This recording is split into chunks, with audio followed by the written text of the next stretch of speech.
Respiration. What is respiration? You must have studied this definition before, right?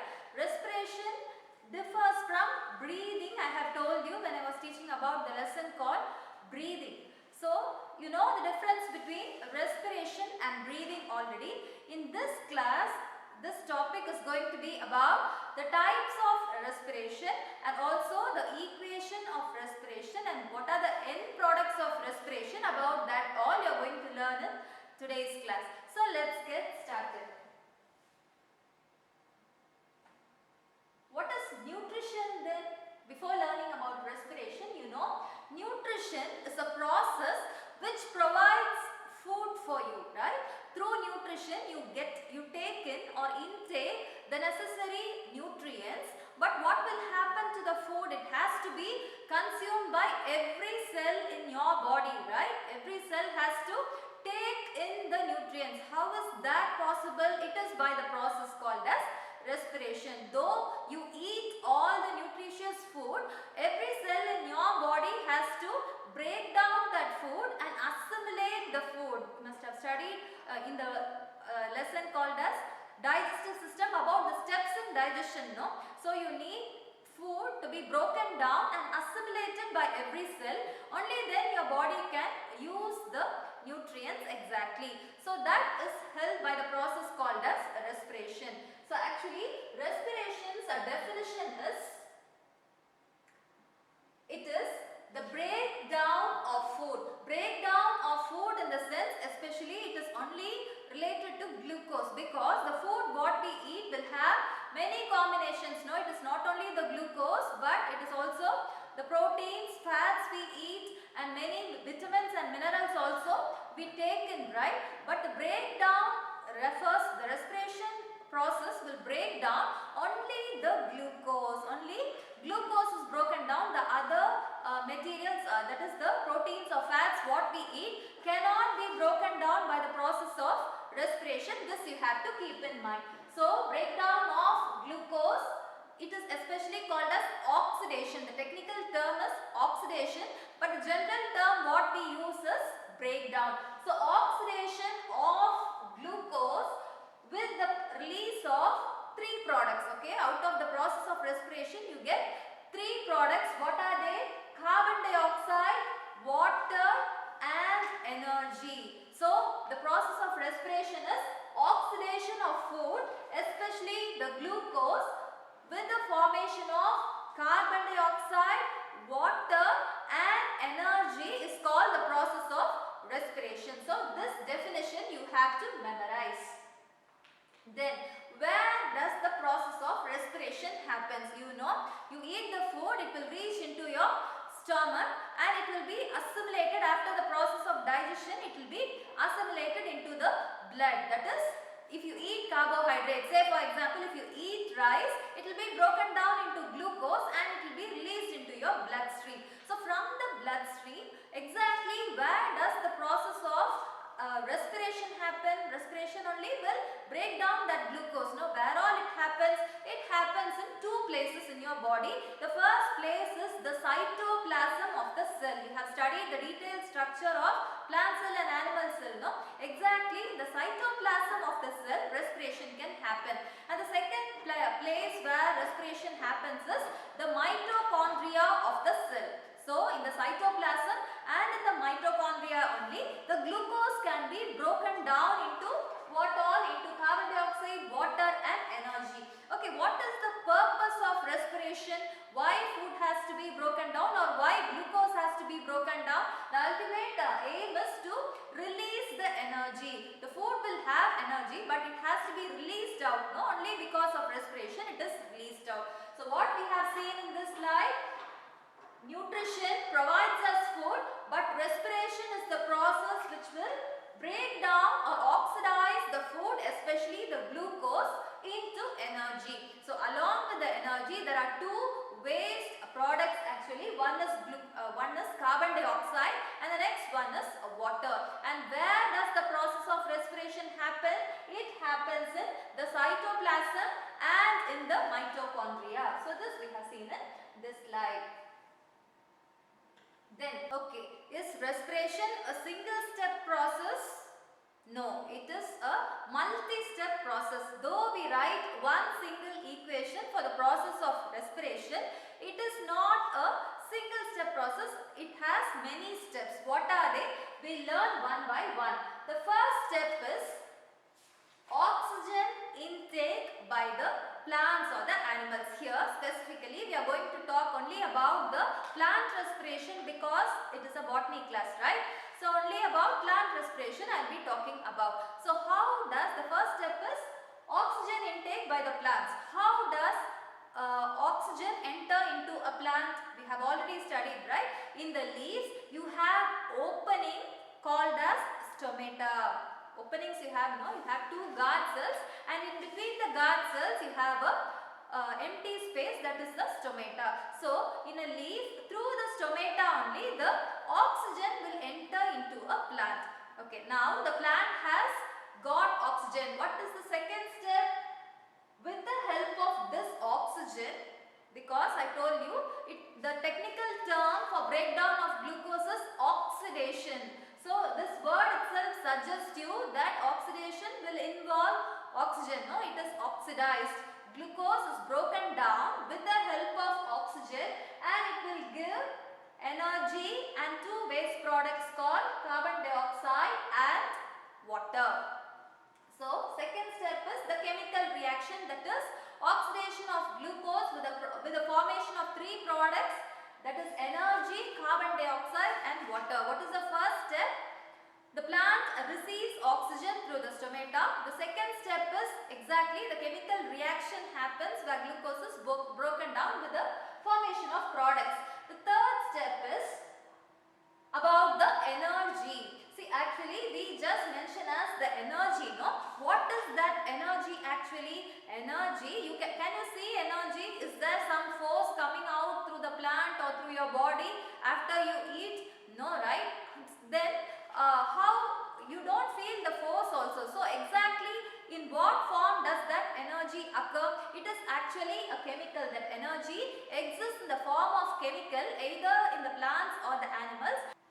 So this energy is stored in the form of ATP, and ATP stands for adenosine triphosphate. What is it? Adenosine triphosphate. So whenever you hear this word energy in biology, you have to remember this word adenosine triphosphate because energy exists in the form of this chemical only. It is a chemical inside your body. Whenever this chemical breaks, it will release energy for your body to be used. Okay, so remember this word.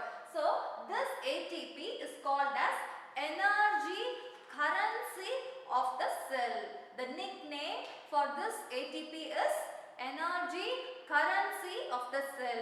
Even for your competitive exams, after you complete your grade 12 also, you may get this question. So always keep in your mind, ATP is energy currency of the cell. Okay. Then what about the last step? In the last step, the waste products. What are the two waste products? See here, energy is a product, but it is not a waste product. It is a useful product, right? But there are two more waste products. One is carbon dioxide and the next one is water, which is generated out of the respiration process. So what happens to carbon dioxide? Again, through the same pathway, that is through the stomata, the carbon dioxide will go out. Then what about water? Water will be escaped or it will be released out of the plant through the process of respiration. That is how always water escapes out from the plant. No, I have already told you about 99% of water what you pour to the plant will be wasted through the process of respiration. So just like that, after the process of respiration, some water is produced, no? That water is also escaped out through the process of transpiration. So what are the four steps we have studied in the process of respiration? The first step is entry of oxygen into the plant or the animal. So the entry point is the stomata. The second step is the exact chemical reaction, that is oxidation of glucose with the release of the product energy and two more waste products called carbon dioxide and water. The third step is the energy currency of of the cell, that is ATP. The energy generated here is stored in the form of a chemical called as ATP or adenosine triphosphate. And the last step is release out of the waste products. Waste products are formed and it has to be eliminated out of the cell so that it doesn't toxify the plant or the human body. So here the carbon dioxide is released out through the stomata and the water is released out by the process of transpiration. So these are the steps in respiration. Then there are two types of respiration. One is called as aerobic respiration and the other one is called as anaerobic respiration. So what are the two types of respiration? Aerobic respiration and anaerobic respiration. What is the difference? How do you classify them? Based on the presence or absence of oxygen involved in the process of respiration, we classify into two as aerobic or anaerobic. If respiration is going to happen in the presence of oxygen, it is called as aerobic respiration, and anaerobic refers to respiration that happens in the absence of oxygen. So here also glucose is broken down, here also glucose is broken down, but here oxygen is going to be involved in the chemical reaction. Here oxygen is not to be involved. That is the difference. So now we'll quickly learn about the process of aerobic respiration and the process of anaerobic respiration. So first we'll start with aerobic respiration. Where does it happen? Where all can you find aerobic respiration? Mostly in all the living organisms, and in botany, since this is a botany class, of course in plants also aerobic respiration only happens. Anaerobic respiration is not present in living organisms, especially in the plants and the animals. Then the word equation for aerobic respiration is the general equation. During the definition itself I wrote a equation, no? That is actually the equation of aerobic respiration. Why? Because I told you it is an oxidation process, no? In the presence of oxygen only I described that equation. So aerobic respiration was the one which already I explained you in the definition. What was the equation? Glucose plus oxygen. This equation you have to memorize. Clear? For your homework also I have given you this as your activity. You have to write these two equations for aerobic and anaerobic respiration and what's that mean. Clear? Here glucose plus oxygen gives carbon dioxide plus water plus energy. See, in both the types of respiration, both in aerobic and anaerobic respiration, energy is produced, but what is the difference?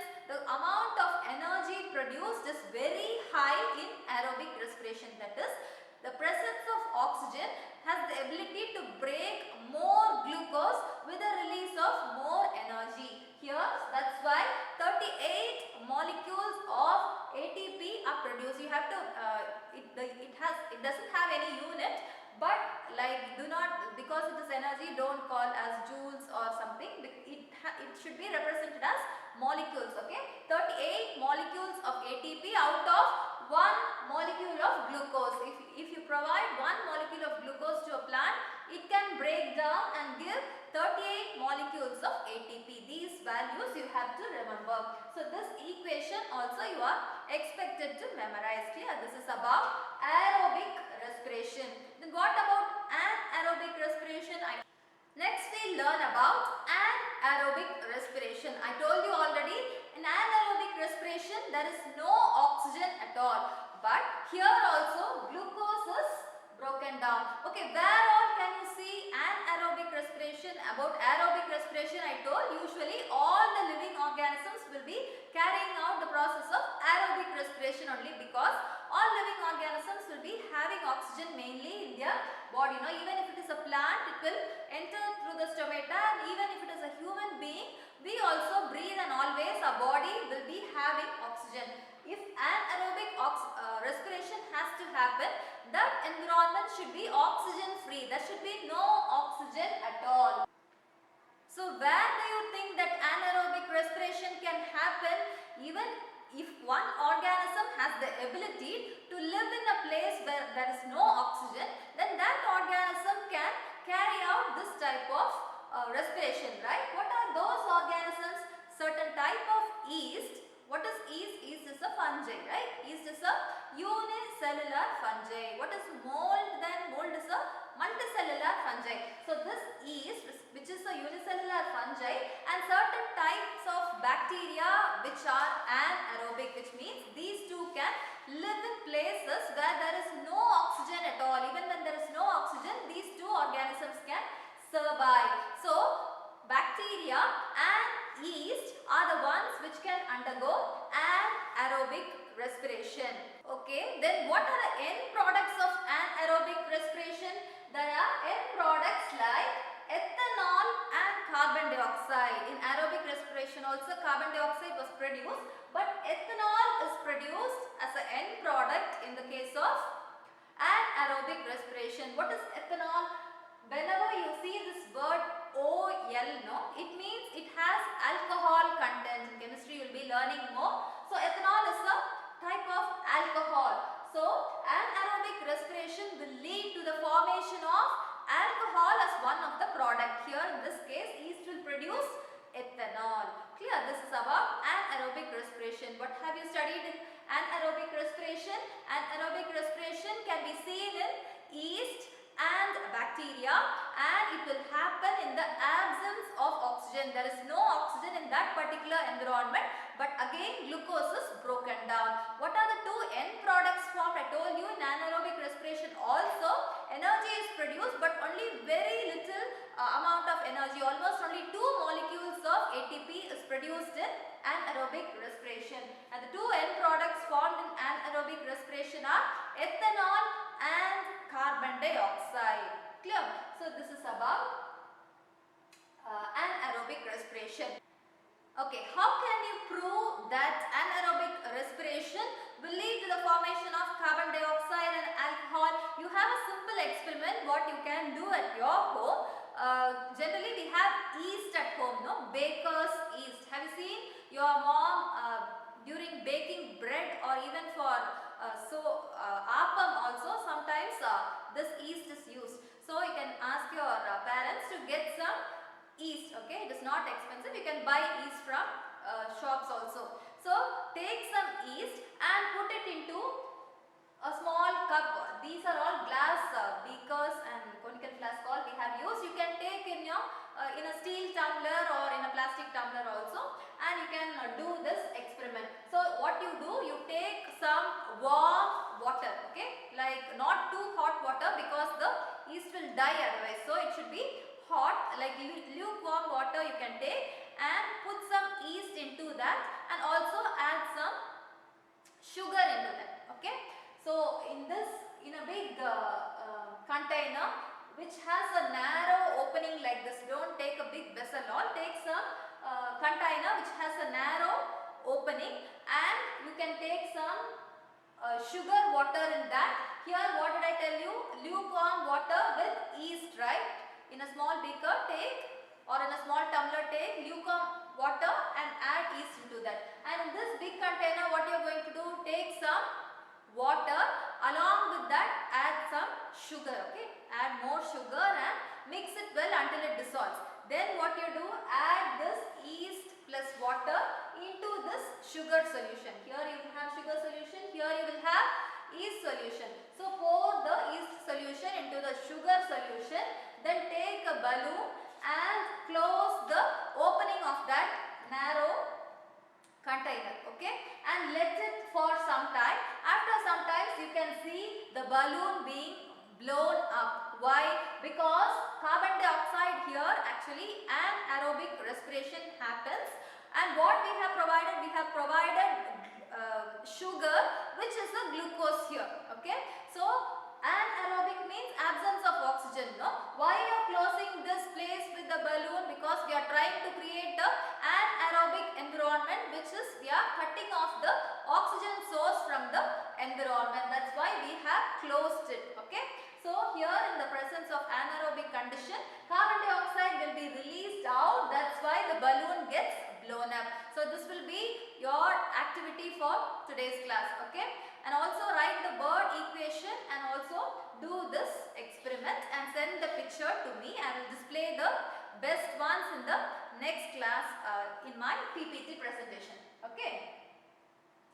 So for your homework, as I told you, write the bird equation for aerobic respiration and also do this activity. So this is all for today's class. Until I meet you in your next class, you all take care and bye-bye.